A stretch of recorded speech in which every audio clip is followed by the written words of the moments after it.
mawingu na kila jicho litamwona. Hata ukimkataa Yesu leo, ukinifumbia masikio, siku yako ya hukumu hutamkataa Mungu.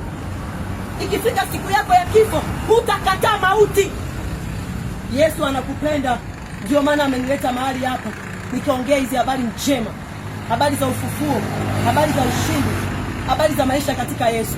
Unaweza ukaanza tena katika Mungu, na Mungu akupa neema ya toba na maisha ya furaha katika Kristo.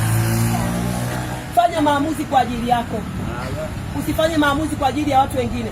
Unampokea Mungu kwa ajili yako wewe. Kama kuna mtu aliye tayari kumpokea Yesu, mimi nimekuja tu kama mjumbe, nimeongea. Najua Mungu amezungumza na mtu mmoja hapa. Yaani nina uhakika 100%.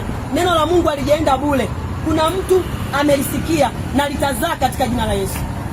Kama unataka kumpa Yesu maisha yako, Mungu hajakuumba kama roboti kwamba atakulazimisha okoka. Mungu amekuumbia hiari. Kama ulivyofanya maamuzi juu ya nguo zako ukavaa hizo, fanya maamuzi leo kuanza kutengeneza na Mungu. Kama unataka kumpa Yesu maisha yako, nyosha mkono nikuombee sala ya toba. Wokovu ni bure, haulipi chochote. Na wokovu hatulazimishaji, ni hiari. Kama mtaki, mimi nitaondoka kama nilipokuja. Nitakunguta. Neno la Mungu linasema ukihubiri kunguta miguu, mavumbi na miguu na mikono, ondoka umenawa. Kama kuna mtu anataka kumpa Yesu maisha yake kibinafsi, nimuombee sala ya toba. Barikiwa sana. Mungu awabariki. Nyosha mkono wako hapo, nitawaombea. Nyosha mkono. Sema Bwana Yesu,